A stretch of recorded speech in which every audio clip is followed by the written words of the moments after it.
So Tna Impact took place in Wichita Falls, Texas. And the show starts with Taz approaching a building entrance. But two members of security personnel prevent him from going inside because Hogan has banned him from the show. Then we see the latest in a series of videos featuring a mysterious figure with a warning for August 1st. The unknown individual says that he will show up in person tonight.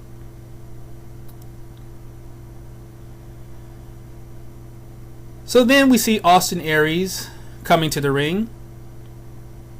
After a brief mic issue, he asks the crowd if they know who he is, and they start chanting his name. Aries says that everything going on in TNA is centered on the World Heavyweight Championship and the Bound for Glory series. He congratulates Chris Sabin for winning the world title, but tells him that he will be coming after him for the belt. Aries acknowledges his main event match against AJ Styles and says that this is the match that everyone has wanted to see since he returned to TNA. Basically, Aries states that Styles has carried the company for the last 10 years, but he will carry the company for the next 10. Then Robert Roode comes to the ring. Roode gets on the mic and says that he wants to stop talking about dreams and start talking about nightmares. He says that he has had a crap year since losing the world title to Aries at Destination X last year. Roode says that everyone has forgotten what he is capable of doing and that things are going to change.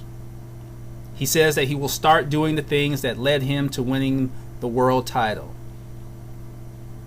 And then Aries says that he hopes that Roode gets his shit together and makes it to the final match in the Bound for Glory series so that Aries can beat him again. Good opening segment. It establishes two things. It's an initial start to the setup of a possible match between Sabin and Aries for the title at Bound for Glory, and it hints at Roode going full rule breaker on whomever he faces in the ring. So then we have our first Bound for Glory series match. Robert Roode versus Hernandez. Solid match. The match ends with Hernandez attempting the border toss on Roode. Roode slips out and crashes into the referee. As the ref's back is turned, Roode hits Hernandez low, and then he rolls up Hernandez and grabs his tights, but Hernandez kicks out. Roode leaves the ring and starts throwing chairs into the ring.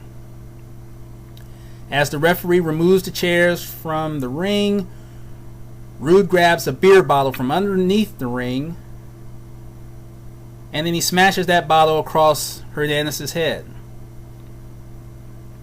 The ref sidesteps the pieces of the broken bottle and delivers the pin for the 3. So the winner of the match is Robert Roode, and Roode gets 7 points. So basically, Roode is going to win dirty in order to start piling up points so that he can get back into the Bound for Glory series race. However, this could become monotonous quickly, and it could hurt his impeccable credibility as a technical heel who does not need to cheat in order to win. So then we see Main Event Mafia walking backstage, and Sting is asked if they have anything to do with the August 1st warning. He says that we will find out soon. And then Kurt Angle is asked what they have prepared for Aces and Eights, and Angle says that they're going to make an offer that Aces and Eights can't refuse. And then Quentin Jackson, still without a suit, follows that with, quote, "Oh yeah," unquote. Riveting. So then we see Eric Young and ODB backstage. ODB is bouncing up and down as she talks about not being a quote-unquote ref anymore and kicking Gail Kim's ass during their match later. Young tells her that he can't be there for her because he is busy. He opens the door to reveal dumbass Joseph Park. ODB leaves and Park says that he is getting ready for his Bound for Glory series match. Young tells Park that he has come to the conclusion that when Park gets hit in the head, he bleeds and loses control. What a genius. Young says that he has the solution and hands Park a mesh box, telling him that he will be wearing what's inside. So then we see Chris Sabin and Manic without his mask, therefore TJ Perkins, backstage. Sabin congratulates Perkins on winning the X Division title. Perkins says that he had accomplished nothing after 15 years, but that since becoming Manic, he has an identity now. Sabin says that he can relate to Perkins because they have similarities, mostly having heart, and that is why they have their respective titles. Sabin says that this is the reason he wanted his first match to be against Perkins, and he wants Perkins to be at his best, and then Sabin leaves. TNA, you showed Perkins' face last week as he was wearing the costume. Now you only show the back of his head as if to sell the idea that we don't know who he is. This is really getting ridiculous. It really is. So then we see a white stretch Hummer pull up outside the building, and the commentators speculate that the vehicle contains the person behind the August 1st warning videos. So then we have our next Bound for Glory series match. Jay Bradley versus dumbass Joseph Park, accompanied by Eric Young. This is so-so match. Park is wearing headgear for this match. The match ends with Bradley ripping off Park's headgear and throwing it at Eric Young. Bradley prepares to deliver the boomstick. As Park gets to his feet, Bradley comes off the ropes, but Park catches him and executes a Samoa drop. Park gets the pin. The winner of the match, dumbass Joseph Park. He gets 7 points for a total of -3 points. There is no reason that Jay Bradley should be losing to dumbass Joseph Park. Park is in the Bound for Glory series because that is a joke that TNA finds funny. Jay Bradley is in the Bound for Glory series because TNA sees him as a future championship contender. But in order to sell that idea, Bradley has to have points, particularly against competition that he should be beating. If he is losing to Park, TNA may be losing interest in him.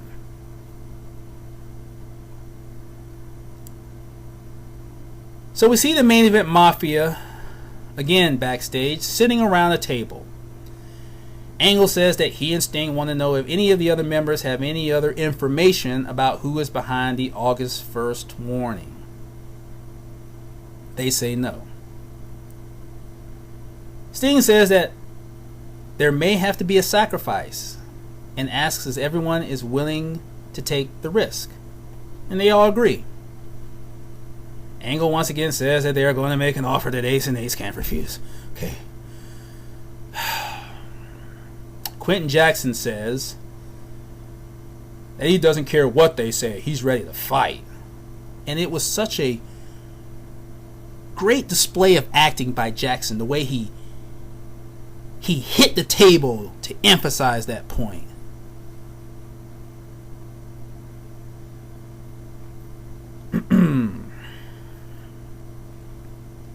So then we have the champion versus champion match.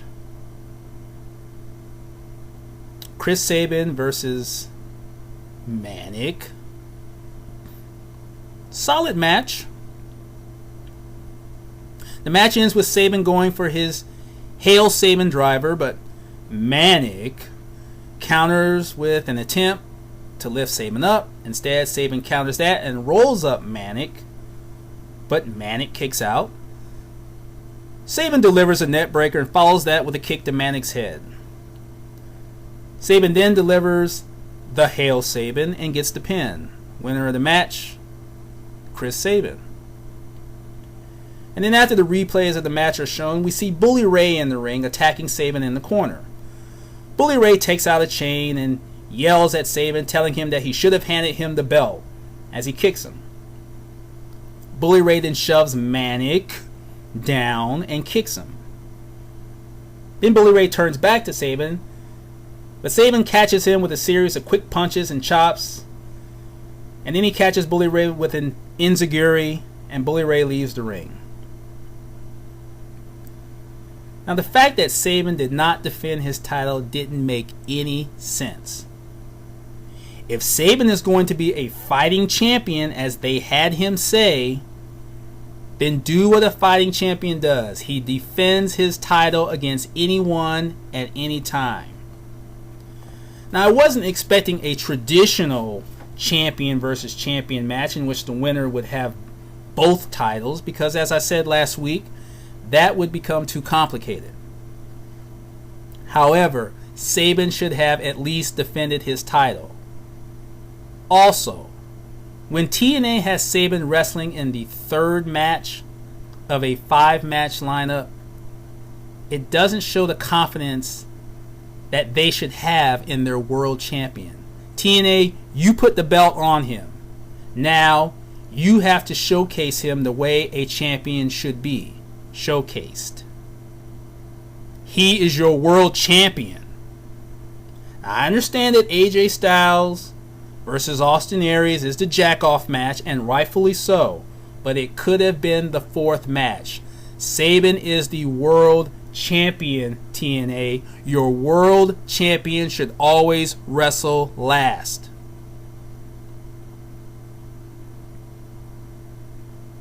So we see the white stretch Hummer once again outside.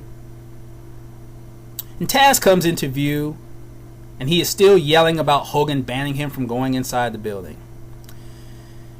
Taz says that he's going to expose the identity of the person behind the August 1st warning.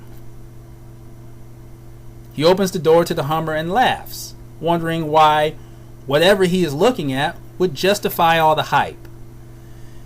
And the camera shows the inside of the Hummer, and there is a laptop on the seat with the August 1st warning video playing. Okay. So we see Christopher Daniels and Kazarian backstage talking about their Bound for Glory series match next week. Daniels says that TNA has been trying to cause dissension between them. He says that he is undefeated in the Bound for Glory series with 21 points. And he points out that, quote unquote, poor Frankie has not won a match yet. Kazarian tells Daniels not to be that guy. Daniels tells Kazarian that he is not going to serve up a win for him. But Kazarian says that he doesn't need anything given to him and that he is going to take it. Then he grabs Daniels' drink and pours it out. And then Kazarian leaves. Now, if this leads to a bad influence split, it wouldn't matter, because the tag team division in TNA is dead right now.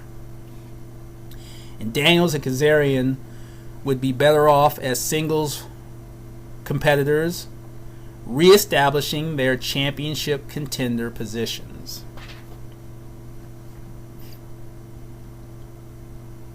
So then we have the women's match. Gail Kim versus ODB. Decent match.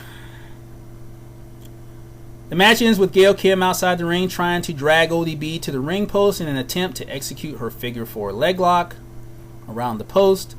ODB kicks her away. Gail grabs her legs again, but ODB uses her leg power to send Gail headfirst into the ring post. ODB leaves the ring and hits Gail in the back, but Gail sends ODB into the ring steps. As Gale starts pounding away at ODB, the ref calls for the bell. The match ends in a double countout. And then Gale and ODB continue going at it outside the ring until they are broken up by the refs. Now, despite the fact that this match was going to end in a countout, the referee made a critical error that could have prolonged the activity outside the ring for several more seconds. When the ref was delivering the 10 count to Gail Kim, who was outside the ring, ODB left the ring. But the ref did not reset his 10 count. Instead, he continued his original 10 count that he started on Gail, which resulted in a double countout that happened too soon. Yes, the match was pegged with a double countout finish, but I think that is important to point that out. As far as the continuation of the Gail Kim ODB program, it makes sense. Time has to be taken up before Taryn Terrell is prepped for her eventual title match with Mickie James at Bound for Glory. Gail Kim puts the faces over. That's her job. And she will do that with ODB. Even if ODB got a title shot against Mickie, she won't win the belt. ODB is only being utilized right now because there is no one else left.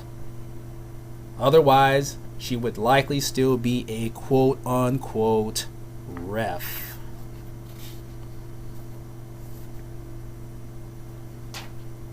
So then we see AJ Styles backstage. Styles says that all he has been hearing about this week is the dream match between himself and Austin Aries. He says it's bullshit. He says that his match with Jeff Hardy was bullshit. Styles says that he's gone from a wide-eyed punk to a guy who's greedy and hungry.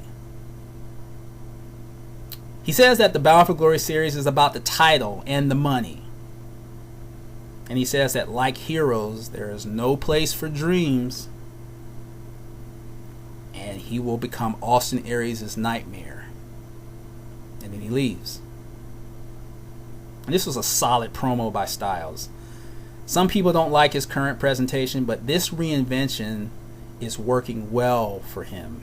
His promos have improved, and his persona complements his modified wrestling style well.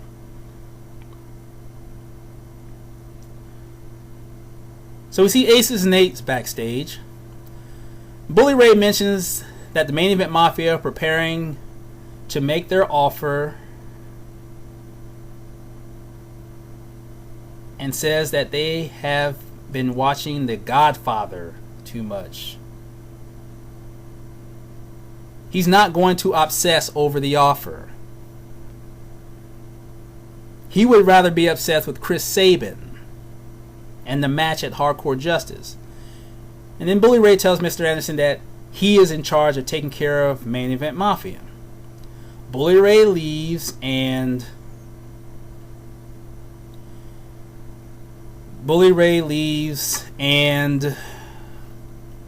the segment ends.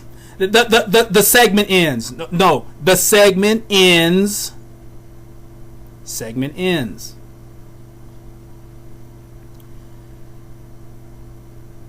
Main event. AJ Styles versus Austin Aries. Great match. The match ends with Aries attempting the 450 on Styles, but Styles gets his knees up. Styles clotheslines Aries, and Aries slides under the bottom rope onto the ramp. Styles attempts a springboard maneuver, but Aries pulls back on the top rope, causing Styles to land on the top rope and fall outside onto the ramp. Aries lifts Styles up for a possible brainbuster, but Styles counters with a front suplex, sending Aries down face first on the ramp. Styles goes for a pile driver, but Aries backdrops Styles off the ramp to the floor. Aries goes back into the ring and comes off the ropes as he goes for a suicide dive. Styles sidesteps him, and Aries crashes into the ring steps next to the ramp. Both men make it back into the ring and start exchanging blows. After delivering a series of chops, Aries goes for the discus, but Styles responds with a series of strikes. Aries ducks a Styles punch and delivers a belly-to-back suplex, which was sick. Aries knocks Styles down with a forearm, but Styles jumps back up and delivers a Pele kick. And then Styles is down on the mat and Aries just falls down and lies next to him and ends up draping his arm across Styles' chest. The ref counts to 2, but as he's about to bring his hand to the mat for a 3, he hesitates. Then Aries lifts his shoulder up. Then the ref comes down with the 3. The winner of the match, Austin Aries. Aries picks up 7 points for a total of 21 points. It is unexplainable as to why they chose to go with that finish. A great match like this did not deserve that finish.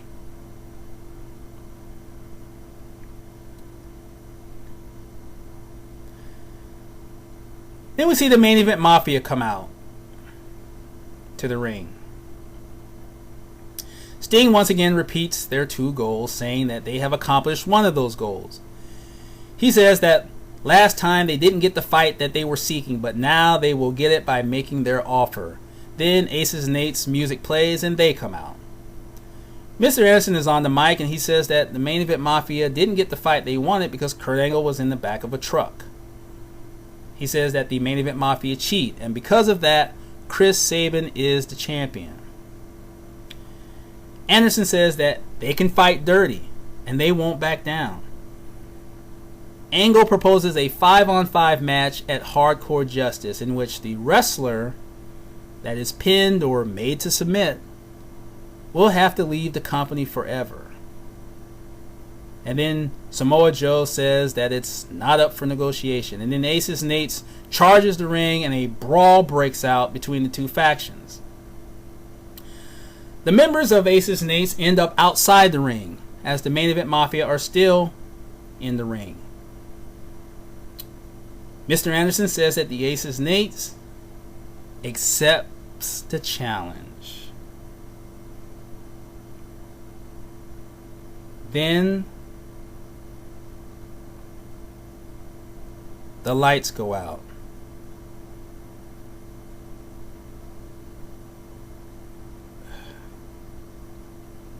The lights come back on. And Tito Ortiz walks out. Comes about halfway down the ramp, stops, and folds his arms. There are looks of fear and concern on the faces of the members of both Aces and Eights and the main event Mafia. Ortiz continues to stand in place with his arms folded and with a big ass watch on his wrist. More looks of fear and concern from Aces and Eights and main event Mafia. Ortiz is still standing there. Quentin Jackson puts his arms up. More looks of fear and concern. Ortiz is still standing there. Show ends.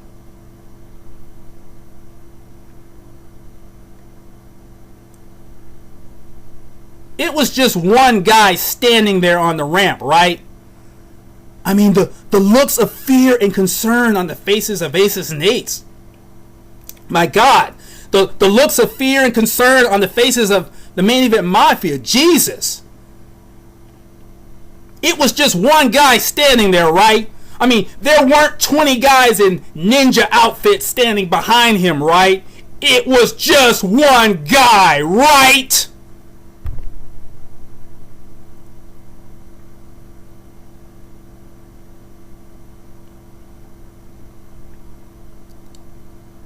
What happened on August 1st was a warning. It was a warning to TNA fans.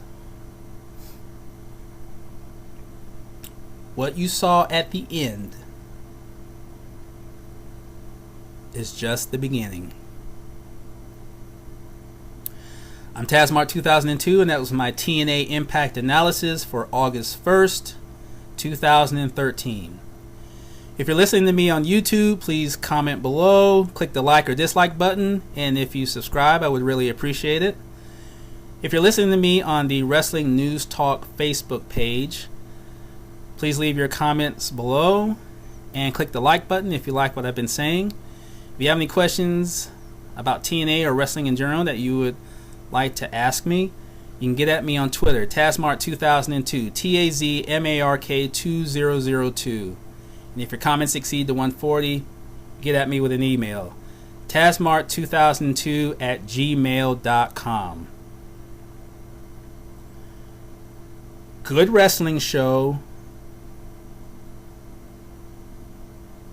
Solid show overall.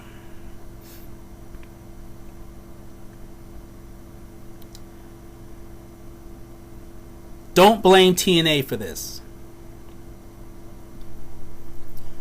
Don't blame TNA for these last two examples of overhyped gimmick garbage. The overhyped gimmick garbage before then, yes, blame TNA. But these last two, the free agent signing and this August 1st warning, don't blame the company. They had no say in this.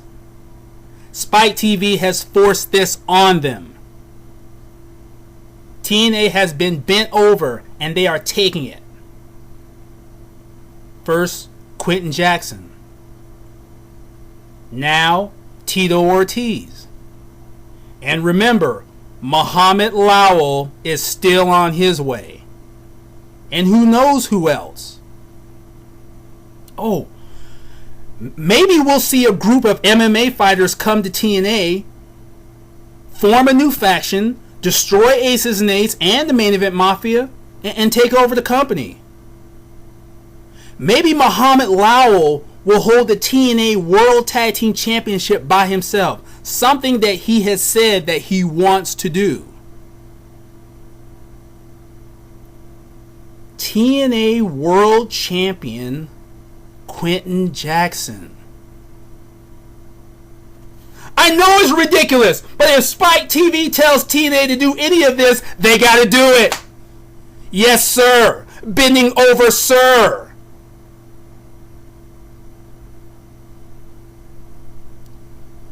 Welcome to the new TNA. I'm Tazmart 2002. Gone.